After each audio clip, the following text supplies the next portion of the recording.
Hi there, this is David and welcome to Lufia, Curse of the Sinistrals, a review and retrospective history.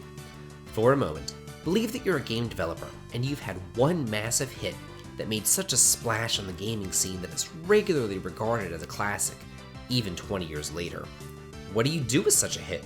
Do you make a direct sequel to it? Do you remake it using modern technology and spruce it up with tender love and care? Or do you take what made it great, remove it wholesale, and create some bastardized, half-baked game that cashes in on the trend of action RPGs? Well, knowing the current state of gaming, it shouldn't take you too long to figure out which choice they made. And with Square Enix's fingers in the pot, this game had no chance to be something special. To be fair though, Neverland had a hand in its development as well, so we should be happy that Maxim wasn't retconned into some farmer who has 1 year to raise enough money to keep his farm from being destroyed by Gades. But enough of my bitching. Let's get to the steaming pile, or game, they developed. Lufia, Curse of the Sinistrals, was released for the DS about 15 years after the original in 2010. It was billed as a remake of the first game, an upgrade, an improvement, if you will. But we got bamboozled, and instead received a Zelda-inspired action RPG where you choose a character out of a total of 6 heroes to traverse dungeons, fight monsters, and solve puzzles. The locations and characters remain the same in name only. Everything has changed.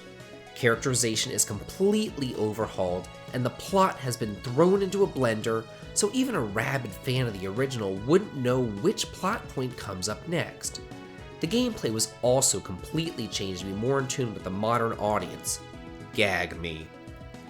Everything traditional and classic that fans loved from the first game is gutted and replaced with a 3D engine. The player can switch out which character you control at any time. Each has their own unique playstyle and tool to solve puzzles with, which leads to some interesting elements, but most of the time it just boils down to rotating the characters to see which will let you proceed.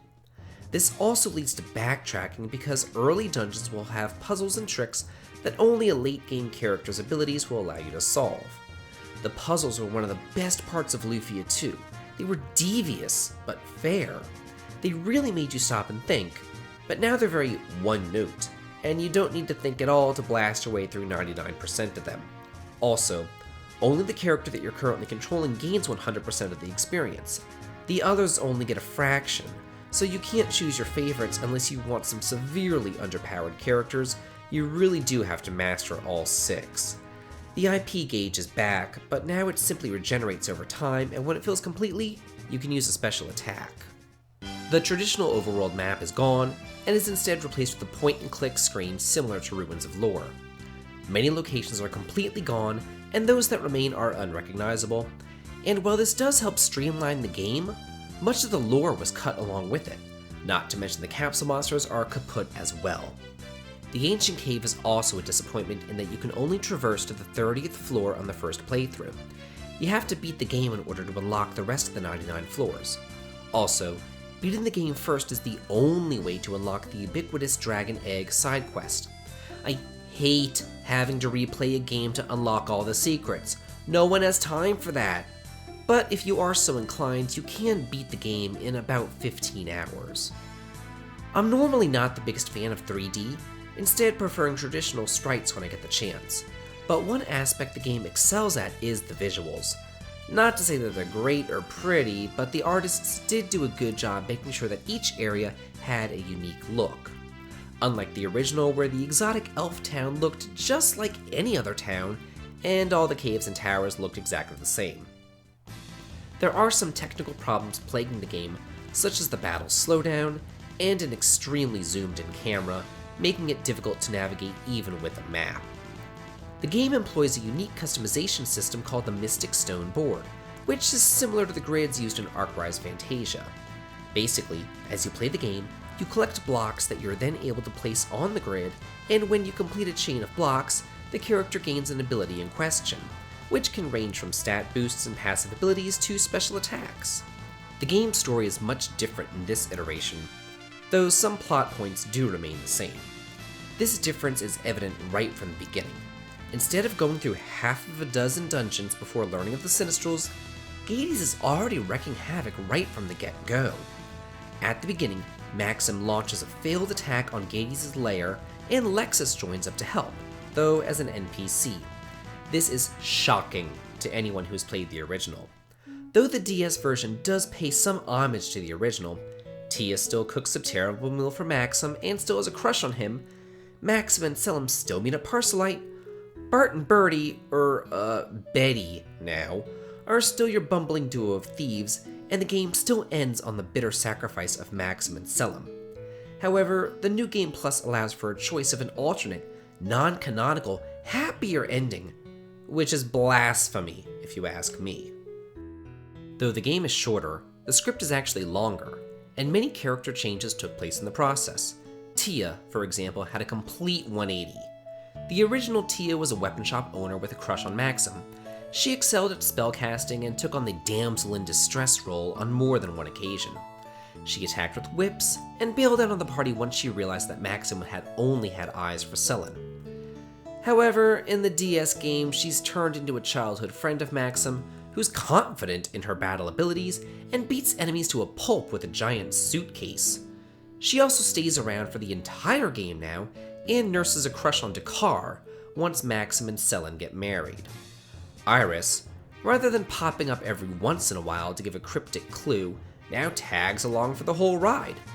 Selin uses chakrams rather than rods, and Artea guns rather than bows and arrows.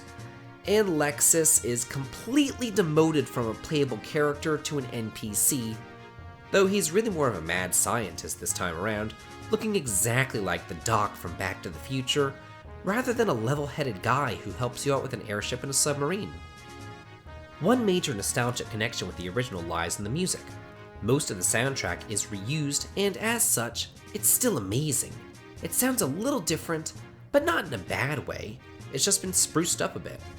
The main problem here, though, is that the plot moves at such a brisk pace that you never really get the chance to become attached to any of the characters that join you. It's just kind of, well, they were in the game before, so they need to be in this one too.